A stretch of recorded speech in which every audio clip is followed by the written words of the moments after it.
Hello बच्चों, कैसे हैं? ठीक है। चलिए बच्चों, आगे हम लोग प्रकाश के अपवर्तन को और आगे बढ़ाएं, अगर इजाज़त हो तो चलिए चालू करते हैं। क्रांतिक कोण तथा पूर्णांतिक परावर्तन से संबंधित कुछ उदाहरण। इसके पहले वाले वीडियो में बच्चों आपको क्रांतिक कोण तथा पूर्णांतिक परावर्तन से रिलेटेड ग्राफ बताया, कुछ प्रॉब्लम बताई। पूर्णांतिक परावर्तन किसे कहते हैं, क्रांतिक कोण कैसे बनेगा, क्रांतिक कोण की क्या शर्तें होनी चाहिए। शर्तें जैसे आपका पहली शर्त तो यही है कि सघन से विरल में प्रकाश की किरण जानी चाहिए, और दूसरा अभिलंब के साथ नव्यांश का अपवर्तन जो कोण है, विरल माध्यम में अभिलंब के साथ नव्यांश का कोण बनना चाहिए। कहने का मतलब आपका ये है कि अपवर्तन जो कोण है वो 90 अंश का होना चाहिए, फिक्स होना चाहिए। ऐसे करके हम लोगों ने शर्त भी देखे। ऐसे जैसे हम लोगों ने देखा कि आंतरिक परावर्तन से संबंधित क्या शर्तें हैं, तो आंतरिक परावर्तन के लिए भी वही शर्त है कि प्रकाश की किरण सघन से विरल में जाए, और अपवर्तन कोण जो होना चाहिए वो 90 अंश से अधिक का होना चाहिए। यानी जो आपतन कोण है वो क्रांतिक कोण से अधिक होना चाहिए। बात समझ में आ रही? ऐसी चीज़ें हम लोगों ने देखा, ग्राफ देखा, और आज हम लोग पढ़ेंगे क्रांतिक कोण तथा पूर्णांतिक परावर्तन से संबंधित कुछ उदाहरण। उदाहरण तो बहुत सारे बच्चे होते हैं, जैसे कि कांच के चटकने पर वो जो दरार पड़ जाती है उसका चमकना, किसी परख नली को पानी में डुबो दिया जाए और एक विशेष आपतन कोण पर वो सिल्वर की भांति चमकती है। ये सब चीज़ें बहुत सारे उदाहरण हो सकते हैं, लेकिन हम ये उदाहरण पढ़ रहे हैं केवल 5। हीरे का चमकना, इसको समझेंगे। रेगिस्तान की मरीचिका, ठंडे प्रदेशों की मरीचिका, मछली द्वारा परीक्षित विश्व, और प्रकाशिक तंतु। इन चीज़ों को हम लोगों पढ़ेंगे, क्योंकि इन्हें अगर हम लोगों ने समझ लिया तो बाकी उदाहरण हम थोड़ी पढ़ भी लेंगे, तो पढ़ लेंगे थोड़ी तो समझ में आ जाते कि ऐसे ऐसी है, सर जैसे समझाया था ऐसी है कुछ चीज़ें। तो चलिए बच्चों चालू करते हैं। हीरे का चमकना कैसे है इसको थोड़ी समझें।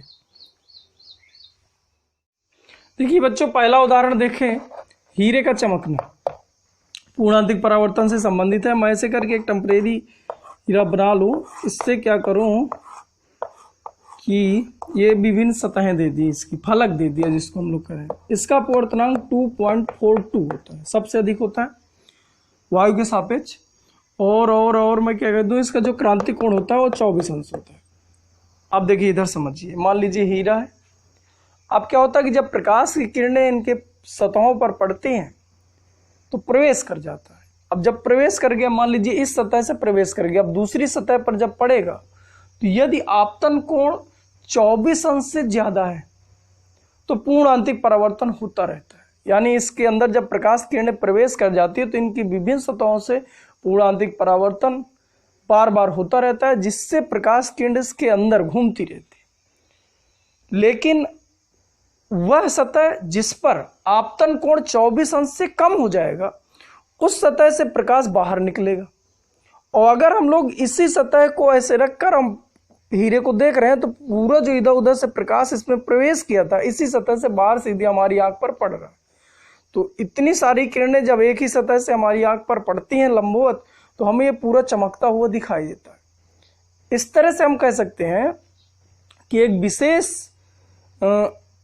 फलक पर या विशेष आपतन कोण पर ये प्रकाश की किरणें बाहर निकलती हैं, और अगर इन फलकों से हम लोग हीरे को देखें तो तेजी से चमकता हुआ दिखाई देता है।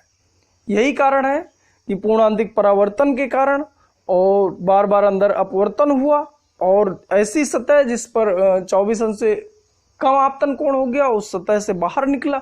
और अगर हम लोग उसी सतह से देख रहे हैं तो क्या होता है कि जो हीरा है चमकता हुआ दिखाई देता है। बात समझ में आई बच्चों? आगे देखते हैं।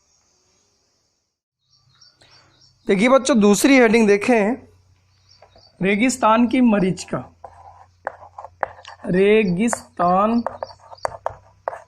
की मरीचिका बच्चों थोड़ी समझें, पूरी कहानी है, ऐसे समझो।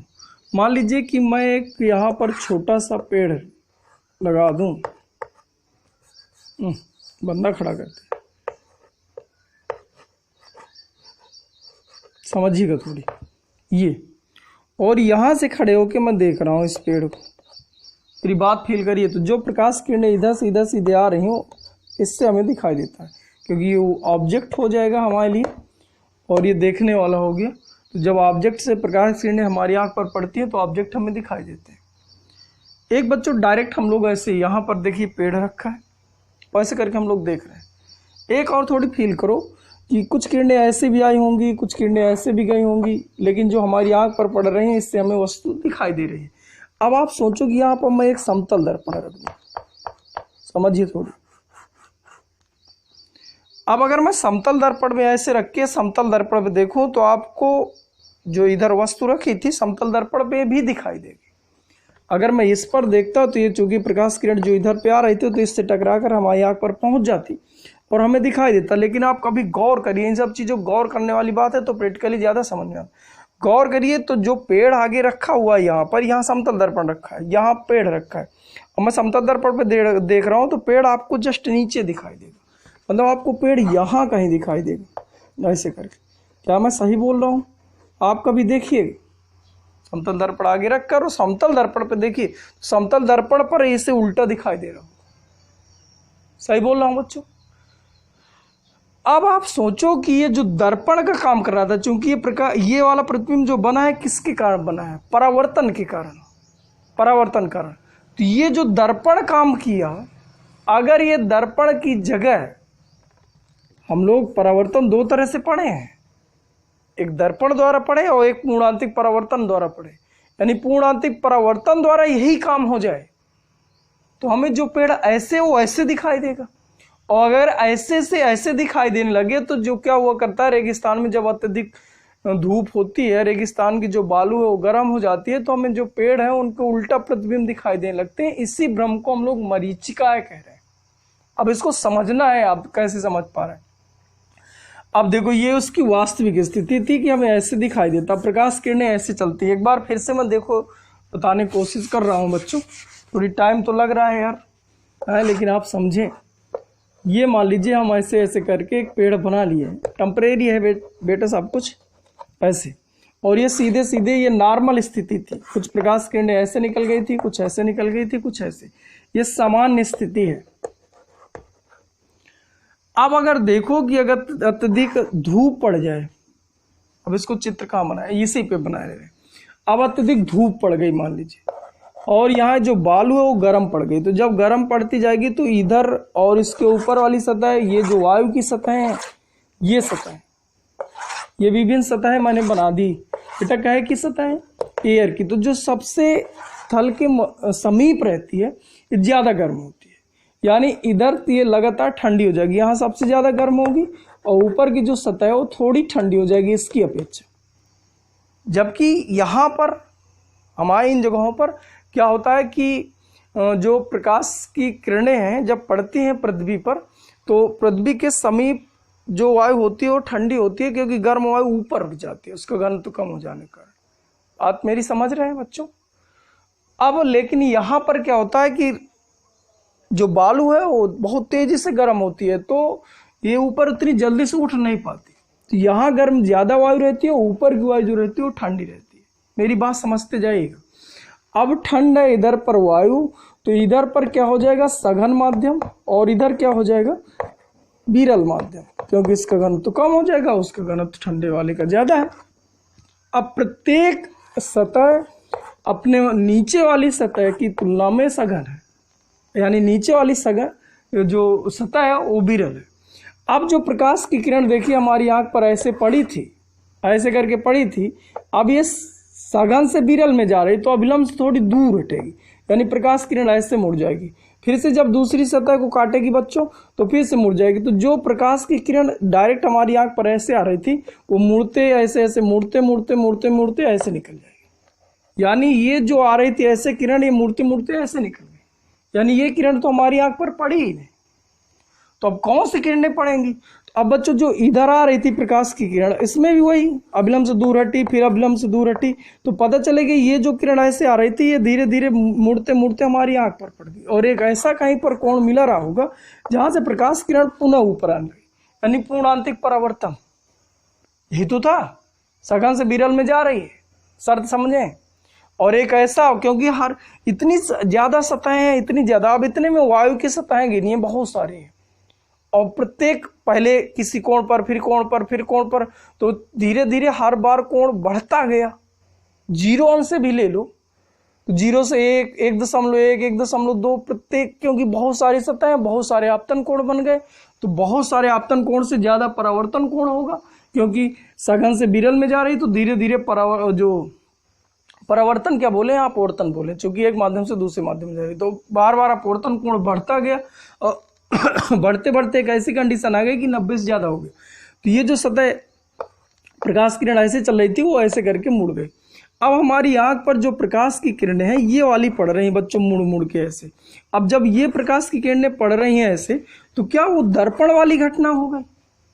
जो अभी मैंने सतह पर दर्पण रखा था, वही वायु पर एक ऐसा कोई दर्पण रखा है जो प्रकाश की किरणों को मोड़ के हमारी आंख पर डाल रहा है। पूर्ण आंतरिक परावर्तन, दर्पण की जगह क्या हो रहा है, पूर्ण आंतरिक परावर्तन। अब हमारी आंख पर ऐसे प्रकाश की किरण पहुंची, सोचो अब इसका प्रतिबिंब हमें कहाँ दिखाई देगा बच्चों, ऐसे दिखाई दे, यानी जो ये पेड़ इधर पे लगा था तो ये हमें ऐसे करके दिखाई दे। क्या बच्चों बात समझ में आ रही? अब जब ये पेड़ हमें ऐसे दिखाई देने लगा तो इसी भ्रम को हम लोग मरीचिका कहते हैं। क्या बच्चों मैं समझा पाया हूं? Thank you. हाँ बच्चों, तीसरी हेडिंग देखें, ठंडे प्रदेशों की मरीचिका। ठंडे प्रदेशों की मरीचिका। अच्छा बच्चों समझे, थोड़ी मजा आ जाए फिर से। ठंडे प्रदेशों में क्या होता है, जैसे कि जहाँ बहुत ज़्यादा ठंडक पड़ रही है वहाँ पर अगर हम लोग देखें तो जो नाव होती हैं जो पानी पे तैर रही होती हैं वो हमें उल्टी दिखाई देती हैं। मान लीजिए एक हम ऐसे करके सतह ले लिए हैं, ऐसे करके यहाँ जल भरा हुआ है पूरा का पूरा, या ऐसे करके हम लोग ले लें यहाँ जल भरा, यहाँ एक लल्लू लाल खड़े हैं यहाँ। अब यार वो क्या है, इधर एक नाव है जिसको देख रहा है, तो सामान्य स्थिति में जब ठंडक उंडक ज्यादा नहीं होती तो सीधे ऐसे करके प्रकाश की किरणें हमारे आंख पर पहुंच रही हैं और हमें दिखाई दे रही। जो ऐसे करके प्रकाश किरणें जा रही हो सीधे बाहर निकल गई, जो ऐसे जा रही वो भी नहीं पहुंची। यानी ये जो प्रकाश की किरणें, इसकी सहायता से हमें नाव दिखाई दे रही। क्या बच्चों मैं सही बोल रहा हूँ? हाँ ठीक आया। अब क्या होता है जब अत्यधिक ठंड पड़ जाती है, या इसी में थोड़ी एक फंडा हम और समझ लें, इसके बाद ठंड गिराया जाए तो देखते हैं बच्चों। एक सोचो कि मैं एक दर्पण यहाँ लगा दूं, सोचो यहाँ मैं एक दर्पण लगा दूं यहाँ, क्या ये परावर्तित होकर प्रकाश किरणें हमारी आंख पर पहुंचती? अगर ये आंख पर पहुंचती तो प्रकाश किरणें ऐसे जाके पहुंची, तो जब आप ऐसे करके दर्पण लगा के देखेंगे ऐसे, दर्पण में अंदर, अरे सही बोल रहा हूं यार, दर्पण में अंदर ऐसे लगेगा कि एक जो जहाज जो वहां था रियल में, यहाँ ये जहाज है और मैं ऐसे दर्पण लगा के दर्पण में देख रहा हूँ, जहाज देख ही नहीं रहा हूँ। तो ऐसे जब जहाज में, ऐसे दर्पण में मैं जहाज को देख रहा हूँ तो जहाज यहाँ नहीं दिखाई देगा, उधर दिखाई देगा। या सिंपल सा एक उदाहरण मैं आपको बताऊं। आप इधर एक दीवार हो, इधर मैं बैठा हूं, उधर तुम बैठे हो, और दीवार के ऊपर मैं एक शीशा लगा दूं, दर्पण लगा दूं। अब आप देखो तो हम लोग अगर दर्पण में देखें तो तुम उधर दिखाई दोगे, लेकिन ऐसे देखूं तो सामने मेरे दीवार है, नहीं दिखाई दोगे। और लेकिन जब दर्पण में दिखाई दोगे तो ऐसे नहीं दिखाई दोगे उधर तुम बैठे हो, दर्पण में ही अंदर दिखाई दोगे उल्टा। ऐसा होता है कि नहीं होता? प्रैक्टिकली यार समझो थोड़ी, तभी ऐसे क्वेश्चन समझ में आया करते हैं। तो हमें कहीं यहाँ कहीं आपको ये जो ऐसे करके जहाज था, यहाँ कहीं आपको जहाज उल्टा दिखाई देता। क्या मैं सही बोल रहा हूँ बच्चों? ऐसे ऐसे करके यहाँ दिखाई देता। ये जो दर्पण यहाँ पर हम लोग लगा के देख रहे थे, अब लगाएंगे नहीं, ये ऑटोमेटिक उत्पन्न होगा, जिस घटना को हम पूर्ण आंतरिक परावर्तन कह देंगे। बस यही चीज समझना, और ये कैसे उत्पन्न होगा बस ये यार समझ रहे हैं, छोटी सी बात यार। देखते हैं अब, देखो क्या हुआ। अब ये वाली जो किरणें समान स्थिति में बाहर निकल रही थी, दर्पणों पर कुछ लगा नहीं था, तो हमें ये वाली जो किरणें सीधे पहुंच रही थी, इससे हमें ये नाव दिखाई दे रही थी। अब ठंडक पड़ गई, पड़ी ठंडक लगने लगी। चलिए ठंडक पड़ी। ठंडक पड़ी तो क्या होता है कि जो जल समीप है, वायु की सतह जो जल के समीप है। हाँ तो बच्चों देखें, ये जो वायु की सतह है यहां से लेके यहां तक वायु की सतह है बच्चों, और जो इधर तो जल था। तो ये जो सतह है, तो जितना जल के समीप सतह होगी वो उतनी अधिक ठंडी होती है, और जो ऊपर वाली सतह है लगातार गर्म हो जाती है। अब इसमें फिर से समझे फंडा, जो ठंडी है सतह उसका घनत्व अधिक है, तो वो जो सतह ठंडी थी वो बन जाएगी सघन, और जो गर्म थी जस्ट ऊपर वाली प्रत्येक नीचे वाली सतह ऊपर वाली सतह की तुलना में सघन है, यानी जो ऊपर वाली सतह है वो विरल है। इसी तरह अगर हम इन दोनों की बात करें तो ये जो विरल थी, इसके लिए जो विरल थी, तो यानी इस वाली सतह के लिए ये वाली सतह सघन हो जाएगी और ये विरल हो जाएगी। मतलब मैंने कहा प्रत्येक सतह अपने ऊपर वाली सतह की तुलना में नीचे वाली जो सतह है वो सघन है, यानी ऊपर वाली विरल है। अब सघन से विरल में जब प्रकाश की किरण गई तो अभिलंब से दूर हटी, यानी जो प्रकाश किरण ऐसे सीधे जा रही थी तो ये अभिलंब से थोड़ी दूर हटी। अब जब ये फिर से ऐसे करके तो अभिलंब से दूर और हटी, फिर ऐसे करके पड़ी तो फिर से अभिलंब से दूर हटी, यानी एक कंडीशन ऐसी आ गई कि प्रकाश किरण ऐसे पड़ी और हम यहां खड़े हैं। तो क्या ये प्रकाश किरण हमारे आंख पर पहुंची? नहीं पहुंची। मतलब इस वाली किरण से हमें ये नाव नहीं दिखाई देगी। इस वाली किरण को लो यार, ये जब अभिलंब से दूर हटती ऐसे पहुंचती, फिर अभिलंब से दूर हटी तो ऐसे पहुंची, फिर अभिलंब से दूर हटी तो ऐसे पहुंची, फिर अभिलंब से दूर हटी, तो धीरे धीरे अभिलंब से दूर हटते हटते पूर्णांतिक परावर्तन की घटना हो गई और सीधे उसी माध्यम में वापस, अब उधर नहीं जाएगी, मतलब उन्हीं सतहों पर वापस लौटने चालू और हमारे आंख पर कुछ ऐसे पहुंची। लेकिन अब ये वाली सतह देखते तो और ऐसे करके हटती है, ऐसे हटती है, ऐसे हटती, पूर्णांतिक परावर्तन हुआ यहाँ पर और ये हमारी आंख पर पहुंची। यानी हमें बात समझ में आ गई कि ये जो किरण थी ऐसे मुड़ते मुड़ते मुड़ते हमारी आंख पर पहुंची। क्या बात समझ में आ रही? अब ये हमारी आंख पर प्रकाश किरण ऐसे पहुंची, तो ये जब हम इसको देखे, जब ये सतह हमें ऐसे पहुंची तो हमें वस्तु इधर दिखाई दी। मतलब वही दर्पण वाला काम हो गया, जो दर्पण लगा था लौटा दी थी ऐसे किरणें। अब ये पूर्णांतिक परावर्तन कारण वही चीज हो रही, तो हमें ये प्रकार, ये जो नाव है वो यहां दिखाई दी। और कैसे? उल्टा, ये ऐसे करके नाव दिखाई देने, यानी नाव तैर रही है कहां पर?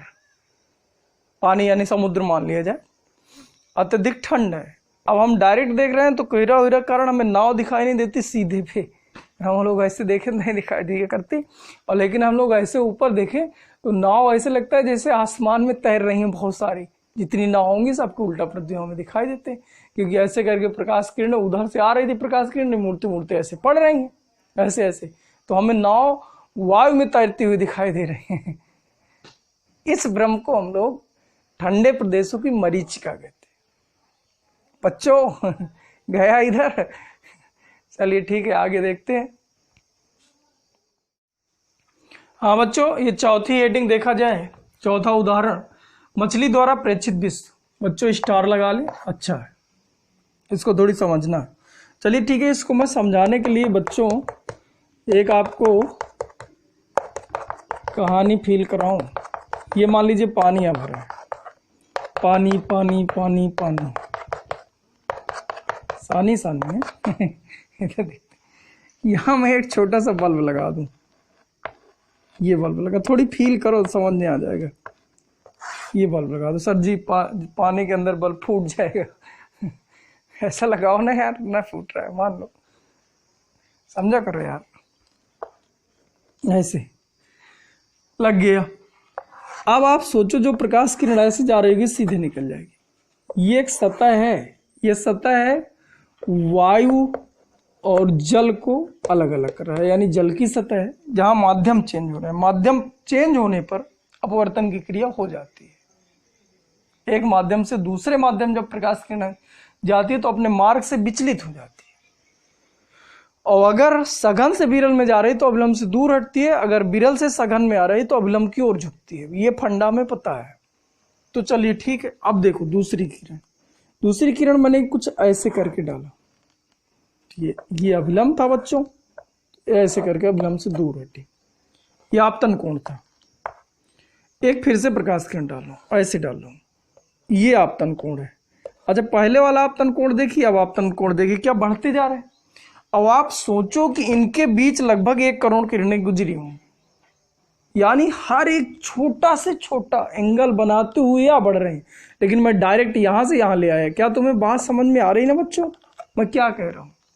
छोटा से छोटा एंगल बनाते बनाते बनाते, यानी यहाँ 0 अंश का कोण था, फिर यहाँ और कुछ कोण, क्या आपतन कोण, यहाँ पर भी आपतन कोण, मतलब ये दिखा रहा हूं बच्चों, ये आपतन कोण जी 0 अंश से बढ़ते बढ़ते बढ़ते बढ़ते बढ़ते बढ़ते। और अगर आपको पता हो तो कल मैंने बताया था कि प्रकाश की किरण जब ऐसे करके डाली जाती हैं, ये आपका सघन माध्यम है, ये विरल माध्यम है, तो इधर से डाल दी जाए तो एक निश्चित आपतन कोण पर प्रकाश किरण ऐसे हो जाएगी। और अगर इससे ज्यादा मैंने डाल दिया तो पूर्णांतिक परावर्तन हो जाए। अब आप सोचो कि मैं 0 अंश से चेक करना चालू किया, अब बढ़ते बढ़ते फिर से मैं प्रकाश किरण डाला, अब प्रकाश किरण में कुछ ऐसे डाला, अब देखिए यहाँ आपतन कोण और ज्यादा बढ़ गई। और अगर ये आपतन कोण 0 अंश से चेक करते करते करते करते ये अगर आपतन कोण C के बराबर हो जाएगा तो प्रकाश किरण ऐसे गुजरेगी। और फिर से एक प्रकाश किरण डाल दी जाए तो अब ये C से ज्यादा होगा आपतन कोण, यहाँ I बराबर C था, यहाँ C से ज्यादा हो गया तो पूर्णांतिक परावर्तन हो। यानी हमें एक बात समझ में आ गई, यही चीजें इधर भी है, यही चीजें इधर भी है।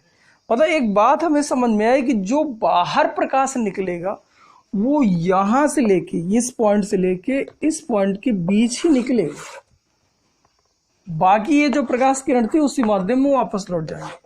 तो अब मैं कहूं कि इस बल्ब से जो वायु की सतह से प्रकाश बाहर निकला, कितना निकला, तो आप बताएंगे सर जी इतने से इतने तक, बाकी नहीं निकलेगा, बाकी उसी माध्यम में वापस लौट जाएगा। क्या मैं सही समझा पा रहा हूं?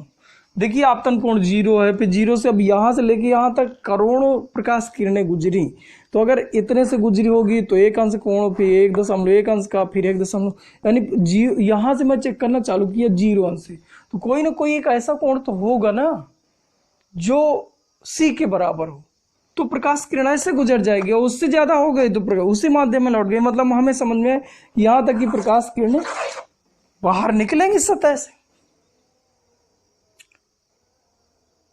अब इसी चीज को थोड़ी सी आप फील कर लो कि यहाँ मछली बैठी है, मछली जल की, हाँ तो बच्चे यहाँ एक मछली बैठी है बल्ब की जगह, और यहाँ से प्रकाश किरणें जो इस मछली की आंख पर पहुंच रही हैं, तो यहाँ से लेके यहाँ तक की प्रकाश किरणें मछली की आंख तक पहुंच रही होंगी। अगर यहाँ से लेके यहाँ तक मछली की आंख पर प्रकाश किरणें पहुंच रही हैं, इसका मतलब मछली यहाँ से लेके यहाँ तक वस्तुओं, अगर इस सतह पर कोई पड़ा होगा तो मछली को दिख रहा होगा, यहाँ पड़ा होगा तो मछली नहीं उसे देख पाती कौन है।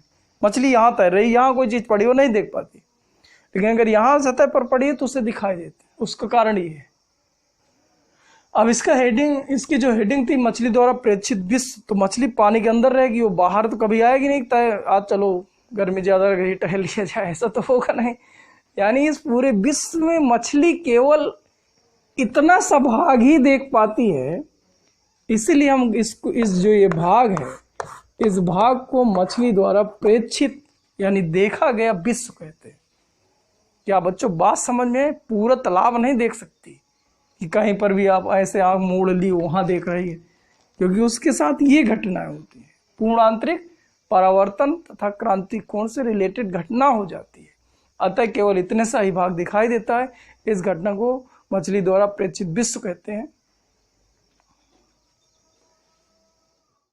अब ये देखें कि मछली को कितना सा भाग दिखाई देता है, उसका क्षेत्रफल क्या है, उसकी त्रिज्या क्या है, ये सब चीजें निकालें। मान लीजिए इधर एक मछली है, मछली जल की रानी है और जीवन उसका पानी है, ये मान लो मछली है, ये मछली की आंख हो गई। अब मैं क्या करूँ, ये जो हाइट है यानी मछली से और सतह के बीच की दूरी वो कैपिटल एच है, इधर बना, ये कैपिटल एच है मान लिया जाए। ये सीधे प्रकाश किरण गई, बाहर निकल गई, सीधी प्रकाश किरण गई, ऐसे करके बाहर निकल गई। चलिए ठीक है, एक मैंने प्रकाश किरण बताया कि कुछ ऐसे जाएगी और ऐसे करके निकल जाएगी, और अगर इससे ज़्यादा मैंने इससे बाद की जो प्रकाश किरणें होंगी उसी माध्यम में लौट आती है। क्या मैं बात सही बोल रहा हूँ बच्चों? अभी अभी हम लोग समझे थे। चलिए ठीक है, आप बहुत अच्छे हैं। यानी उसको यहाँ से लेके यहाँ तक की वस्तुएं दिखाई देती हैं, ऐसा ऐसा अभी हम लोगों ने समझा था। चलिए ठीक। अब मान लो इसकी त्रिज्या कितनी है r, बात मेरी समझना। ये जो प्रकाश की किरण थी ये वाली, ये ऐसे ऐसे करके निकल गई थी। यानी ये जो आपतन कोण है इधर, ये आपतन कोण क्या c के बराबर है? हाँ, अगर ये c है तो आप सोचो ये और ये क्या एकांतर कोण है? इसका मतलब ये भी c है। ये हमने कितना माना बच्चों? यहां से लेके यहां तक h, और इसको मैं मान रहा हूं r। यही r हमें निकालना है। जल का अपवर्तनांक मान रहा हूं n, वायु के सापेक्ष। अब इधर पे निकालो कि साइन c बराबर कितना होता है? 1/n होगा। अरे क्रांतिक कोण तथा निरपेक्ष अपवर्तनांक में संबंध। लेकिन अगर चित्र से निकालो साइन c, तो साइन थीटा बराबर लंब बटे कर्ण, थीटा के सामने लंब मतलब r, कर्ण मतलब ये। अच्छा बताइए कर्ण कितना होगा? जिसमें से हमें लंब और आधार पता है, तो ये कर्ण जो होता है, कर्ण बराबर सूत्र होता है अंडर रूल लंब स्क्वायर प्लस आधार स्क्वायर, यानी H square plus R square. में ऐसा लिख सकता हूँ। तो यानी साइन थीटा होता है लंब बटे कर्ण, मतलब मैं सीधा लिख लूँ H square plus R square. क्या बच्चों बात समझ में आ रही है? आप c का मान उठा के यहाँ रख दो, सॉरी साइन c का, तो 1/n बराबर लिखा जा सकता है r बट्टे under root H square plus R square. ये पहला सूत्र रहा। चलिए ठीक है, और देखें तो क्या देखें? अच्छा इसका तिरक गुणा करके देखो। पहले तो ये अंडर रूल हटा लो, तो दोनों बच्चों को वर्क कर दो। यानी 1/n स्क्वायर बराबर आर स्क्वायर बटे H square plus R square. तिरक गुणा करके देखो तो n स्क्वायर आर स्क्वायर बराबर H square plus R square. R बराबर मुझे चाहिए तो आर ले आओ इधर, और आर स्क्वायर ले लो कॉमन, तो n स्क्वायर -1 बराबर एच स्क्वायर। अब बताइए अगर मुझे r बराबर चाहिए तो r बराबर लिखा जा सकता है h बट्टे अंडर रूल, स्क्वायर पे बट्टे में पहुंच जाता, n स्क्वायर प्लस 1 -1 ये r का मान है, एक r का। ये r यहां से भी निकाला जा सकता है, यहां से एक निकाल लो, चाहे इसको ना निकाल के डायरेक्ट रख लो। अगर थीटा उठा दिया तो फिर यहां से निकाल लो, सवाल के ऊपर डिपेंड कर रहा है। बहुत सरल से होते हैं यार, कौन मिति लगा रहा हूं। अब देख इधर, अब मैं और क्या कर लूं? अगर मुझसे एरिया पूछ लिया गया कि ये कितना सा एरिया है, तो इस एरिया का सूत्र क्या होगा बेटा? पाई आर स्क्वायर। आर का मान आपने ऊपर निकाल लिया था, उठा के रख दो यार, क्षेत्रफल निकल आएगा। ऐसे करके एक आध सवालों से मैं इसको और फील करा रहा हूं। देखो सवाल देखते हैं। हाँ बच्चों, एक आध सवाल फील करे। एक सवाल मैंने इधर लिख दिया पहले से, वीडियो रोक कर। इधर देखिए, एक मछली पानी के अंदर पृष्ठ से अंडर रूल 7 सेंटीमीटर गहराई पर है। इसके द्वारा देखा गया पृष्ठीय क्षेत्रफल क्या होगा? जबकि ये ऐसे दिया है, यानी वायु के सापेक्ष जल का अपवर्तनांक NW वाटर लिखा है 4/3 है। आपको पता है कि फिर से मैं वही चीज सोचूं ऐसे ऐसे करके कि यहाँ कहीं मछली है, यहाँ कहीं बच्चों मछली है, ऐसे करके मछली है, और ये यहाँ से कितनी गहराई पर? अंडर रूल 7 सेंटीमीटर की गहराई पर है। यहाँ से ये पृष्ठीय क्षेत्रफल होगा जो उसे दिखाई दे रहा हो। अब इसका क्षेत्रफल क्या? क्वेश्चन ये। तो अगर मुझे r पता चल जाता तो ये बराबर पाई आर स्क्वायर होता है, मैं सीधे उठा के रख लेता। मुझे एच पता है और मुझे जल का अपवर्तनांक पता है, तो क्या मैं इससे r निकाल लूँ? r बराबर अभी आया था एच बटे अंडर रूल n स्क्वायर -1। ये आपको भूल जाया करो तो यार सीधा यहाँ c माना करो, यहाँ c माना करो। साइन c बराबर आपको पता है लंब बट्टे कर्ण, यानी r बट्टे अंडर रूल, अंडर कर्ण कितना है? Under root H square plus R square बराबर 1/n। बस इतना सा रट लेना है, बस ये रट्टा मान लो, मतलब कहानी खत्म। रट्टा ना हमारे यहाँ चित्र देख के रखा है, रख 1/n कहाँ से आया समझिए ना बच्चों। हाँ, क्रांतिक कोण तथा निरपेक्ष अपवर्तनांक में संबंध होता है, ये रख लो। या इसी को इन दोनों को हल कर लो तो ये आ जाता है। मैं डायरेक्ट रखे दे रहा हूँ, क्यों इतना दिमाग लगाऊं। यच कितना, अंडर रूल 7 बटे अंडर रूल यन स्क्वायर। यन कितना था 4/3 का स्क्वायर, तो यानी 16/9 -1। अब इसको हल करो तो ये हो जाता है अंडर रूल 7, तो 16 में से 9 गए तो 7/7/9 का अंडर रूल, यानी अंडर रूल 7/3, तो 7 कट गया, 3 सेंटीमीटर आता। अब उसने पूछा था इसका एरिया, तो ए बराबर कितना लिखा जा सकता है, पाई आर स्क्वायर। आर का मान कितना 3 सेंटीमीटर, 3 का स्क्वायर 9, यानी 9 पाई सेंटीमीटर स्क्वायर उत्तर रहा। क्या बच्चों थोड़ी समझ में आए? बहुत सिंपल से क्वेश्चन होते हैं यार, इतने हाई फाई क्वेश्चन नहीं पूछता। चलिए आगे देख, एक क्वेश्चन आपको और बताऊं एनसीईआरटी का। एनसीईआरटी का शायद 5वें नंबर पे दिया है। चलिए देख ले रहे हैं, मेरे मोबाइल में किताब है नहीं बच्चों, तो तुम लोग किताब से देख लेना। 5वें नंबर में दिया है, कहाँ है, हाँ, जल से भरे 80 सेंटीमीटर गहराई के एक टैंक के तली पर एक छोटा बल्ब रखा गया है। मतलब 80 सेंटीमीटर की गहराई पर एक यहाँ कहीं बल्ब रखा गया है बच्चों, ऐसे ऐसे करके बल्ब जल रहा है। चलिए ठीक, अब कह रहा है कि कहाँ गया, जल के पृष्ठ का वह क्षेत्र ज्ञात कीजिए जिससे बल्ब का प्रकाश निर्गत हो सकता है। जल का अपवर्तनांक 1.33 है, यानी n बराबर 1.33 मुझे दे दिया है।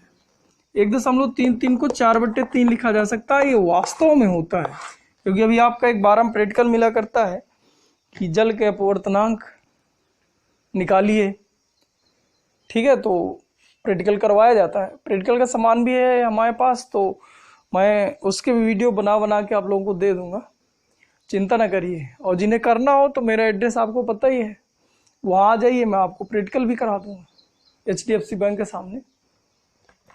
देखिए इधर करबी में प्रचार कर लो अपना, कोई दिक्कत हो रही क्या? चलिए ठीक, कोई बात नहीं यार। इधर देख, अब मुझसे पूछा वह क्षेत्र ज्ञात कीजिए, तो यार फिर से मुझसे एरिया ही पूछ लिया है। तो क्या एरिया का सूत्र होता है ए बराबर पाई आर स्क्वायर, कुल मिला के मुझे आर चाहिए। अब आर बराबर मैं सीधा सीधा लगा दूं एच बटे अंडर रूल यन स्क्वायर -1। अब मैं लिख लूँ एच कितना 80 सेंटीमीटर बटे यन, यन कितना, यन का स्क्वायर यानी 16/9 -1, यानी इसको लिखा जा सकता है अंडर रूल 7, ये हो जाता है यानी 80 गुणे 3 बटे अंडर रूल 7। कुछ लोगों को बात समझ में आई, कुछ लोग सोच रहे हैं क्या हो रहा है। अगर मैं इसको लिख लूं तो 8 त्रिक 24 यानी 2.4 बटे अंडर रूल 7 मीटर, ये सेंटीमीटर। अब एरिया निकालना है यार, तो उठा के रख दो, पाई का मान 3.14 गुणे 2.4, इसका स्क्वायर करना है, गुणे 2.4 बटे अंडर रूल 7 गुणे अंडर रूल 7 बराबर 7। अब इसका यदि गुणा भाग किया जाए तो आया करता है, कितना आता है बच्चों, देख लूं क्या इसका उत्तर। यार गुणा भाग खुद से करना, आएगा इतना ही मुझे पता है। इस आता है लगभग 2.58 2.58 मीटर स्क्वायर। गुणा भाग कर लेना, आएगा यही यार। ठीक, आगे देखते हैं। हाँ बच्चों, अगला उदाहरण प्रकाशिक तंतु। प्रकाशिक तंतु, तो भैया इसमें डिफिनीशन लिख लीजिए कि पूर्णांतिक परावर्तन के सिद्धांत पर लिख लो। पूर्णांतिक परावर्तन के सिद्धांत पर कार्य करने वाली एक ऐसी युक्ति जिसकी सहायता से प्रकाश को बिना क्षय के एक स्थान से दूसरे स्थान तक सरलता पूर्वक भेजा जा सकता है, प्रकाशिक तंतु कहलाता है। अब देखिए कैसे भेजेंगे, प्रकाश यहाँ से डालिए, यहाँ आसानी से निकलेगा। क्या होता है कि जब प्रकाश को हम एक स्थान से दूसरे स्थान तक भेजते हैं, तरंगों को जब हम एक स्थान से दूसरे स्थान तक भेजते हैं तो क्षय हो जाती है, धीरे धीरे नष्ट हो जाती है। लेकिन अगर प्रकाशिक तंतु की सहायता से भेजा जाए तो क्या होती है कि एक स्थान से दूसरे स्थान तक बिना क्षय के पहुंच सकती है, बहुत कम क्षय के, लगभग नगण्य। क्या बच्चों मैं बात सही कह रहा हूँ? इधर समझे, तो क्या हुआ करता है, पूर्णांतिक परावर्तन के सिद्धांत पर कार्य करता है। तो पूर्णांतिक परावर्तन की क्रिया में उस ऊर्जा का क्षय नहीं होता, बहुत अत्यंत कम होता है, लगभग नगण्य मान लिया जाए, ये कंडीशन होती है। और उसी सिद्धांत पर कार्य करता है तो सरलतापूर्वक निकल जाता है। और इसमें अगर बात करें तो इसका जो व्यास होता है, ऐसे करके एक चित्र बना ले बच्चों, बनाए। तो इसका जो व्यास होता है 0.0001 सेंटीमीटर होता है। आप समझो कितनी पतली वायर है, बहुत बहुत। और ये कहे की बनी होती है, मैं लिख सकता हूं क्वार्क या सिलिका, कांच की, शुद्ध कांच की बनी होती है। और इसके जो आंतरिक सतह है इसका अपवर्तनांक 1.7 लगभग, और जो बाह्य सतह है इसका अपवर्तनांक 1.5 होता है। और क्या लिख सकते हैं आप, बस ये सब चीजें लिख। इसका उपयोग आजकल हम सबसे ज्यादा संचार व्यवस्था में करते हैं। जैसे संचार व्यवस्था में कैसे बताऊं, ये 4G 5G जो डाटा सुन रहे हो ना, ये आजकल प्रकाशिक तंतु ही लगाए जा रहे हैं। प्रकाशिक तंतु में जो ऑप्टिकल वायर होती हैं, वो ऑप्टिकल वायर मतलब प्रकाशिक तंतु ही है। वो क्या करते हैं कि उनमें जो है तरंगों को बिना क्षय के एक स्थान से दूसरे स्थान तक बहुत शीघ्रता से भेज सकते हैं। तो और दूसरा आपने सुना होगा वो क्या है, वो लेजर लाइट द्वारा जो है ऑपरेशन सुने हो ना, तो उसमें लेजर लाइट भेजने का जो साधन है प्रकाशिक तंतु ही है, ऑप्टिकल वायर ही है। इनकी सहायता से लेजर लाइट भेजी जाती है। इनका उपयोग लिख लीजिए ऐसे करके। एक बात हम ये और कर रहे हैं कि जो इनका अपवर्तनांक है ये सदैव √2 से ज्यादा होता है। ये प्रूव करने को एनसीईआरटी एग्जाम्पलर में पूछा गया है। तो इसको हम लोग देख रहे हैं थोड़ा बच्चों, और इसको हम बड़े आसानी से समझ लें कैसे हल करें। इसको थोड़ी मिटा के एक दूसरा चित्र बना रहा हूँ। चित्र में हम लोग क्या कर रहे हैं, एक ऐसे करके ऑप्टिकल वायर ले रहे हैं। ये इसका जो अपवर्तनांक है उसको n दिखा रहे हैं, इधर जो एयर का अपवर्तनांक है 1 दिखा दे रहा हूं। और ऐसे करके एक प्रकाश की किरण मैं इधर से डाल दिया, और ये प्रकाश किरण ऐसे गई और यहाँ से इससे ज्यादा कोण बनानी चाहिए, तो उसी माध्यम में वापस लौट आती। तो पूर्णांतिक परावर्तन बार बार होता रहता है, इसके अंदर अंदर जाती रहती है। अब मैं क्या करूं, अगर इधर पे देखो, अगर ये कोण R है और ये कोण I है, तो बच्चों मुझे एक चीज बताओ, इधर वाला कोण कितना है? इधर का जो कोण होगा वो 90 - R होगा, और इसका जो कम से कम मान है मिनिमम, वो भी बड़ा होना चाहिए C से। ये बच्चों बात समझ गए ना, C मतलब यहाँ क्रांतिक कोण से ज्यादा होना चाहिए, तभी पूर्णांतिक परावर्तन होता। अब यह इसी को समझो कि 90 - R मैक्सिमम लिखा जा सकता है, क्योंकि अगर मुझे इस वैल्यू का कम से कम मान चाहिए तो R का मान ज्यादा से ज्यादा रखूं, तभी 90 से घटेगा और कम से कम वैल्यू मिलेगी। और जो समझ में आ रही ना बात, इसका मतलब R मैक्सिमम वो होना चाहिए C से ज्यादा। थोड़ी इसको हम ब्रैकेट में कर लें। अब थोड़ी बात करें। अब आप सोचो ऐसे करके, थोड़ी यहां मैं समझा रहा हूं कि अगर मैं I बढ़ाऊं तो क्या R भी बढ़ता जाता है? R अभी ये था, अब I और बढ़ा दूं तो R भी बढ़ेगा। यदि R का मैक्सिमम मान चाहिए मुझे, तो I का भी वो मैक्सिमम मान ही होगा, लेकिन दोनों बराबर हो ऐसा जरूरी नहीं है भैया। अगर मुझे इसका मैक्सिमम मान चाहिए तो ये भी मैक्सिमम मान ही होगा, तभी तो ये मैक्सिमम होगा, लेकिन दोनों बराबर हो ऐसा कोई जरूरी नहीं है अपवर्तन में। और I का मैक्सिमम मान कितना हो सकता है? 90। तो मतलब मुझे बात समझ में आ गई है।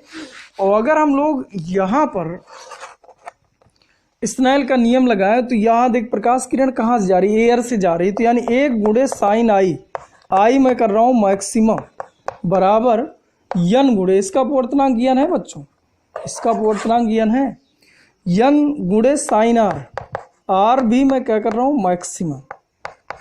चलिए ठीक है, I का मैक्सिमम मान कितना रख लूँ? 90। तो sin 90 का मान 1/n, यानी 1/n बराबर sin R मैक्सिमम।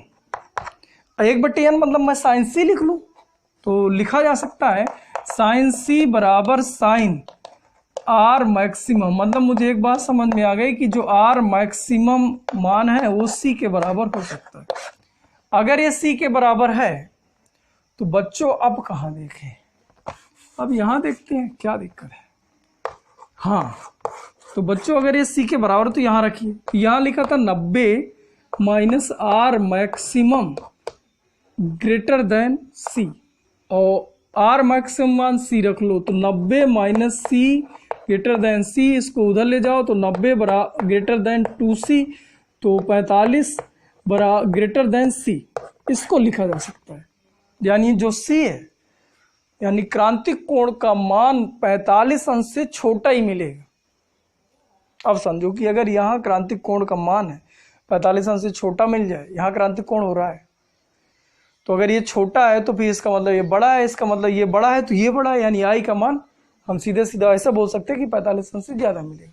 यानी प्रकाश किरणें ऐसे न 45 अंश से ज्यादा, सीधा भी डाल दोगे तो विचलित होकर इधर उधर जाती रहती है, इसमें डालना बहुत आसान होता है। एक चीज और मैं बेनिफिट बताऊं, आपने यहाँ से पूर्णांतिक परावर्तन के कोण पर डाल दिया, यानी सी से ज्यादा पर डाल दिया, 45 अंश से ज्यादा पर डाल दिए।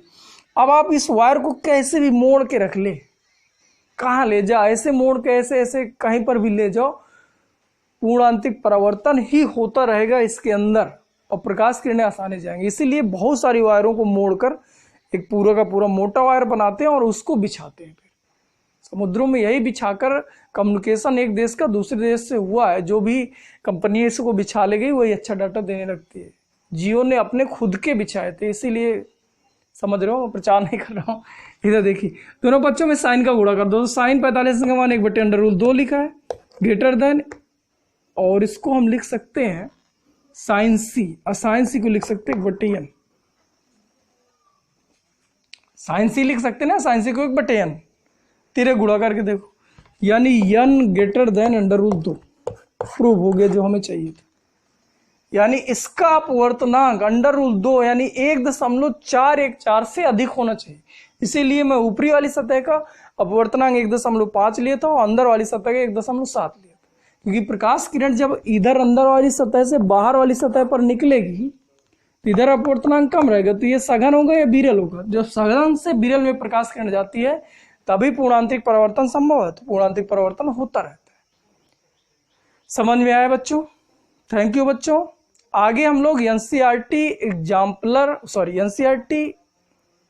के सवाल, एग्जाम्पलर नहीं अभी एनसीईआरटी के सवाल देखेंगे।